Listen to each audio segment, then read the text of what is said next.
Hello guys, you welcome in सबका college. So guys, आज हम इस वीडियो में बात करने वाले हैं अपने असाइनमेंट ऑपरेटर कि सी लैंग्वेज के अंदर हमारे असाइनमेंट ऑपरेटर क्या होते हैं एंड किस लिए हम इनको यूज करते हैं। सो चलिए बिना किसी देरी को अपनी वीडियो को स्टार्ट करते हैं। सो देखिए गाइस, एक बार हम अपनी डेफिनेशन देख लेते हैं कि असाइनमेंट ऑपरेटर हम कहते किनको है। Assignment operator are used for assigning values to a variable. क्या करता है जो असाइनमेंट ऑपरेटर है वो क्या करता है, आपकी वैल्यू को असाइन करता है किसके अंदर, किसी वेरिएबल के अंदर। The left side operand of the assignment operator is a variable. तो लेफ्ट साइड के अंदर जो आपका ऑपरेंड लिखा होता है वो क्या होता है, आपका वेरिएबल होता है। And right side operand of the assignment operator is a value. क्या, और जो राइट साइड में होता है वो क्या होता है, आपका वैल्यू। चलिए इसको एक बार अच्छे से समझते हैं कि ये होते क्या है एंड इसको हम किस तरीके से यूज करते हैं अपने वीएस कोड पर। सो देखिए गाइस, आज हम पढ़ने वाले हैं अपना असाइनमेंट ऑपरेटर के बारे में। हमने एक बार डेफिनेशन देख ली है कि असाइनमेंट ऑपरेटर होता क्या है। सो असाइनमेंट, असाइनमेंट का सबसे पहले मतलब क्या, हमारा असाइन, किसी भी चीज को असाइन करना या किसी कंटेनर के अंदर कोई चीज डालना, उसे क्या बोलते हैं, असाइन। जैसे मैं यहाँ पे बात करता हूँ वेरिएबल। वेरिएबल गाइस क्या होता है, वेरिएबल एक कंटेनर होता है जिसके अंदर हम क्या करते हैं, वैल्यू को डालते हैं। और सी लैंग्वेज के अंदर या किसी भी प्रोग्रामिंग लैंग्वेज के अंदर हमें वेरिएबल डालने के लिए किस चीज का यूज करना पड़ता है, अपने असाइनमेंट ऑपरेटर्स का यूज करना पड़ता है। किस चीज का, अपने असाइनमेंट ऑपरेटर का यूज करना पड़ता है। अभी देखिए, आपको मान लीजिए इस वेरिएबल के अंदर आपको कोई वैल्यू डालनी है। जैसे ये वेरिएबल हो गया तो इसके अंदर आप क्या यूज करेंगे, इक्वल टू का सिंबल। इक्वल टू का सिंबल यूज करेंगे, देन आप क्या लिखेंगे अपने वेरिएबल, जैसे मान लीजिए 20। सो यहाँ पे क्या किया आपने, 20 को इस बॉक्स के अंदर डालने के लिए एक ऑपरेटर का यूज किया एंड इसी ऑपरेटर को क्या बोलते हैं हम, अपना असाइनमेंट ऑपरेटर। क्या बोलते हैं हम, अपना असाइनमेंट ऑपरेटर। अभी गाइस इसने बोला ऑपरेंड्स। अभी ऑपरेंड्स क्या होते हैं, मैं यहाँ पे एक बार आपको एक्सप्लेन कर देता हूँ कि ऑपरेंड्स किसे बोलते हैं। देखिए, जिन भी दो चीजों के ऊपर आपका ऑपरेटर यूज हो रहा है, क्या, जिन भी दो चीजों के ऊपर आपका ऑपरेटर यूज हो रहा है उसे क्या बोलेंगे हम, ऑपरेंड्स। उसे क्या बोलेंगे, ऑपरेंड्स। जैसे गाइस यहाँ पे क्या आपका वेरिएबल एंड यहाँ पे क्या आपकी वैल्यू। वेरिएबल एंड वैल्यू, जैसे इन दोनों के ऊपर आपका क्या यूज हो रहा है, ये वाला ऑपरेटर यूज हो रहा है। सो इन दोनों को क्या बोलेंगे हम, ऑपरेंड्स। क्या बोलेंगे इन दोनों को, ऑपरेंड्स। तो ऑपरेंड्स आपको समझ आया क्या, जिन भी चीजों के ऊपर हमारा ऑपरेटर यूज होता है उन्हें क्या बोलते हैं हम, ऑपरेंड्स। अभी जैसे मैंने आपको यहाँ समझाया कि असाइनमेंट क्या होता है, किसी भी चीज को असाइन करने के लिए यूज करते हैं। एंड असाइन कैसे करते हैं, जैसे यहाँ मैंने एक वेरिएबल का एग्जांपल लिया आपके लिए। एक बॉक्स, वेरिएबल एक गाइस एक बॉक्स ही होता है एंड बॉक्स का गाइस हमें पर्टिकुलर नाम लेते हैं, उन नाम को क्या बोलते हैं हम, आइडेंटिफायर्स। गाइस मैंने वेरिएबल, कांस्टेंट, आइडेंटिफायर, इन तीनों के ऊपर एक पर्टिकुलर वीडियो बना रखी है, आप जाके उस वीडियो को देख सकते हैं। सो हमने यहाँ पे बात कर ली अपने असाइनमेंट ऑपरेटर के बारे में। अभी देखिए हम टाइप पढ़ेंगे कि कितने टाइप के हमारे असाइनमेंट ऑपरेटर्स होते हैं। देखिए गाइस, फर्स्ट होता है हमारा क्या, इक्वल टू। इक्वल टू मैंने यूज करके दिखाया आपको, किसी भी वेरिएबल के अंदर कोई वैल्यू डाल के। जैसे इसकी डेफिनेशन क्या है, this is a simplest assignment operator. Guys ये आपका सबसे सिंपलेस्ट असाइनमेंट ऑपरेटर है। This operator use to assign the value on the right to the variable on the left. क्या करता है, आपके जो राइट साइड में जो वैल्यू लिखी होती है उसको लेफ्ट साइड में लिखे हुए वेरिएबल के अंदर असाइन करने में हेल्प करता है। जैसे मैं यहाँ पे एग्जांपल देता हूँ आपको। यहाँ पे मैं लेता हूँ एक इंट a इक्वल्स टू 20। ये मैंने एक वेरिएबल डिक्लेयर किया। अभी वेरिएबल डिक्लेयर किया मतलब a क्या है, एक वेरिएबल है। वेरिएबल के अंदर क्या डालना है मेरे को, 20। सो लेफ्ट साइड में आपका क्या है, वेरिएबल, एंड राइट साइड में क्या है आपका वैल्यू। सो आपको क्या करना है कि आपको लेफ्ट साइड के अंदर कोई वैल्यू असाइन करनी है। वो किससे करेंगे आप, अपने इक्वल टू ऑपरेटर। किससे, इक्वल टू ऑपरेटर। ये ऑपरेटर आपका क्या करता है, वैल्यू को सिर्फ असाइन करने में हेल्प करता है, ना कि कोई कैलकुलेशन वगैरह करता है। सो इक्वल टू सिंबल हम किस लिए यूज करते हैं, किसी भी वेरिएबल के अंदर कोई भी वैल्यू ऐड करने के लिए।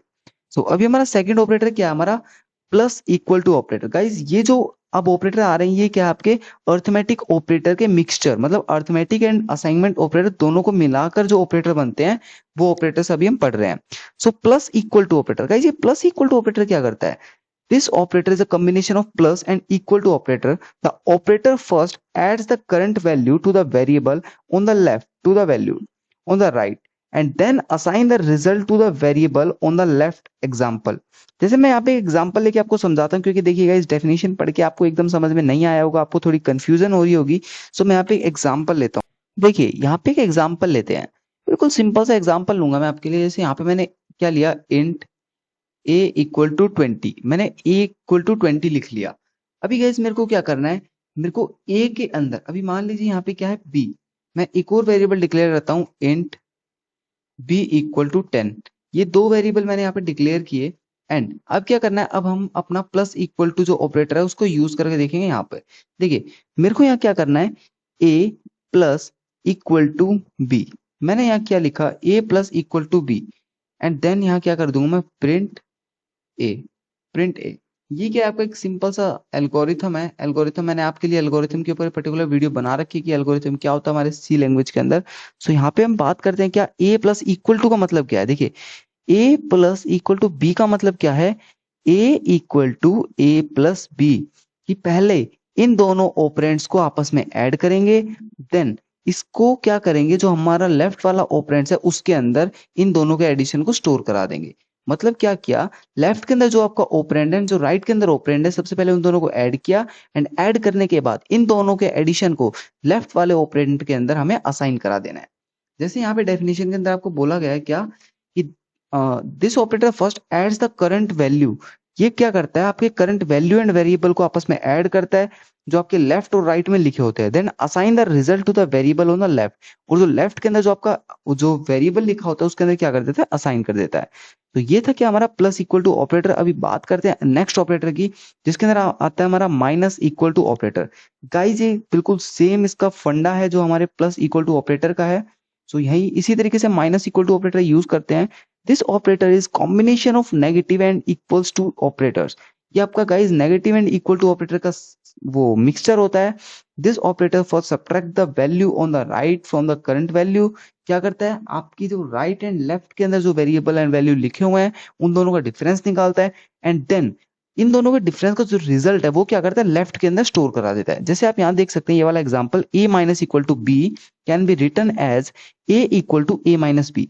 क्या किया, सबसे पहले इन दोनों का डिफरेंस निकाला, देन इसके अंदर क्या कर दिया, स्टोर कर दिया। इसी तरीके से बात कर रहे हैं हम अपने फोर्थ के बारे में, इनटू इक्वल्स टू। मल्टीप्लाई का सिंबल है एंड देन यूज किया हमने इक्वल्स टू। सेम है ये अपना नेगेटिव वाले के एंड प्लस वाले के। This operator is a combination of multiply and equals to operator. This operator first multiply the both values. ये गाइस दोनों वैल्यूज को मल्टीप्लाई करता है, जो भी आपकी लेफ्ट में है जो भी आपकी राइट में है। उसके बाद जो रिजल्ट है उसको किस में स्टोर कर देते हैं, लेफ्ट वाले वेरिएबल के अंदर। एंड ये हमारा क्या है, last assignment operator divide equal to. Guys same तरीके से क्या है, ये हमारा डिवाइड का सिंबल है। किस तरीके से हम डिवाइड करते हैं अपने इस वाले ऑपरेटर के जरिए, जैसे देख सकते हैं ए डिवाइड इक्वल टू बी क्या करेगा, सबसे पहले इन दोनों को डिवाइड कर देगा, देन लेफ्ट वाले के अंदर स्टोर करा देगा। सो एक बार मैं वीएस कोड पे आपको इस प्रोग्राम को रन करा के दिखाता हूँ, जिससे आपको एक अच्छी अंडरस्टैंडिंग हो जाएगी इसके बारे में। सो हम आ चुके हैं अपने विजुअल स्टूडियो कोड पे। मैं थोड़ा जूम कर देता हूँ आपके लिए। एंड आप देख सकते हैं मैंने यहाँ पे पहले से एक प्रोग्राम लिखा हुआ है एंड विद कमेंट, जिनको मैंने कमेंट किया हुआ है, जिससे आपको अच्छे से समझ आएगा कि किस तरीके से ये प्रोग्राम यहाँ पे राइट किया गया है। सबसे पहले मैंने एक फंक्शन बनाया है इंट मेन नाम से, जिसके अंदर हम अपना कंप्लीट प्रोग्राम लिखेंगे। एंड यहाँ पे मैंने लिया है क्या, इंट ए इक्वल्स टू 10। क्या, इंट ए इक्वल्स टू 10। यहाँ मैंने एक वेरिएबल लिया है इंट ए इक्वल्स टू 10। अब मेरे को क्या करना है, मेरे को इसके अंदर अपने ऑपरेटर्स को यूज करके देखना है। जैसे सबसे पहले हम देखते हैं print A of A is percentage D slash N A. हमने क्या किया, यहाँ पे इक्वल टू ऑपरेटर यूज किया है किस चीज के लिए, ए के अंदर 10 को स्टोर कराने के लिए। एंड देन क्या कर देंगे, हम अपने ए को प्रिंट कर देंगे। उसी तरीके से हम प्लस वाले प्लस इक्वल टू ऑपरेटर को यूज करते हैं, ए प्लस इक्वल टू 10। अभी ए प्लस इक्वल टू 10 का मतलब क्या होता है, मैं आपको यहाँ एक्सप्लेन करता हूँ। जैसे देखिए यहाँ क्या लिखा है, ए प्लस इक्वल टू 10।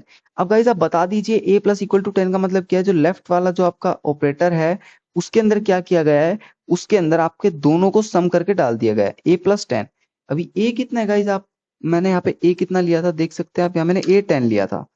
अभी ए यहाँ पे लिखता हूँ ए इक्वल टू 10 प्लस 10, सो कितना आ जाएगा 20। सो ए के अंदर कितना स्टोर हो गया आपका 20। तो ये था कि आपका प्लस इक्वल टू ऑपरेटर, मतलब इसका आंसर क्या आना चाहिए आपका 20। इसी तरीके से नेगेटिव वाले के अंदर क्या किया गया है, 10 के अंदर से 10 को ही माइनस कर दिया। एंड मल्टीप्लाई के अंदर क्या कर दिया, 10 एंड 10 को मल्टीप्लाई कर दिया, जिससे इसका आंसर आ जाएगा 100। एंड डिवाइड के अंदर क्या किया, 10 को ही 10 से डिवाइड कर दिया एंड जिसका आंसर आएगा 1। सो इस कोड को हम रन करके देखते हैं एंड देखते हैं कि हमारे जो आंसर है जो हमने प्रिडिक्ट किए हैं वो सही है या गलत। सो यहाँ पे आपका जो प्रोग्राम है मैंने यहाँ पे सेलेक्ट कर रखा था तो थोड़ा एरर दिखा दिया। दोबारा हम इसको रन करते हैं एंड गाइस आप देख सकते हैं यहाँ पे जो आपका प्रोग्राम है वो रन हो चुका है। एंड यहाँ पे आप वैल्यू देखिए, सबसे पहले वैल्यू क्या प्रिंट हुई आपकी 10, क्योंकि ए इक्वल टू 10 हमने यहाँ क्या किया, प्रिंट किया था। वहीं हमने सेकंड क्या किया था अपना प्लस इक्वल टू ऑपरेटर। तो 10 प्लस 10 कितना होता है गाइस 20। एंड देन हमने क्या किया अपना सब्ट्रैक्ट इक्वल टू। अभी क्या करना है हमें, देखिए ए की जो वैल्यू है वो कितनी हो गई आपकी 20। अभी ए के अंदर जैसे मैं यहाँ पे आपको दिखा देता हूँ कि आपने यहाँ पे क्या किया था ए प्लस इक्वल टू 10। सो ए के अंदर क्या स्टोर हो गया 20। अभी यहाँ पे ए की वैल्यू 10 की जगह क्या हो गई 20। एंड देन 20 के अंदर से क्या माइनस किया गया आपका 10। सो 10 माइनस किया गया तो आपका आंसर क्या है यहाँ पे 10 ही आया। Value of A is 100। अभी ए की वैल्यू कितनी थी गाइस 10 थी, क्योंकि हमने माइनस 20 में से 10 माइनस कर दिया तो कितना बचा 10। तो ए की वैल्यू 10 थी एंड 10 को ही 10 से मल्टीप्लाई करते हैं तो क्या आएगा आपका 100। इसी तरीके से हमने डिवाइड किया 100 को 10 से। अभी ए की वैल्यू कितनी हो गई थी 100 एंड ए को ही हमने डिवाइड कर दिया 10 से। तो 100 को 10 से डिवाइड करते हैं तो क्या आएगा हमारा 10। सो ये हमारा जो प्रोग्राम है वो करेक्टली वर्क कर रहा है। एंड गाइस इसी तरीके से मैंने आपको एक्सप्लेन कर दिया कंप्लीट असाइनमेंट ऑपरेटर। इससे पहले वाली वीडियो के अंदर मैंने आपको एक्सप्लेन किया आपके अर्थमेटिक ऑपरेटर्स विद कोड। उनके कोड्स मैंने आपको दिखाए कि किस तरीके से ये प्रोग्राम अपने वर्क करते हैं। एंड गाइस मिलते हैं नेक्स्ट वीडियो के साथ जिसके अंदर अपना पढ़ेंगे लॉजिकल ऑपरेटर।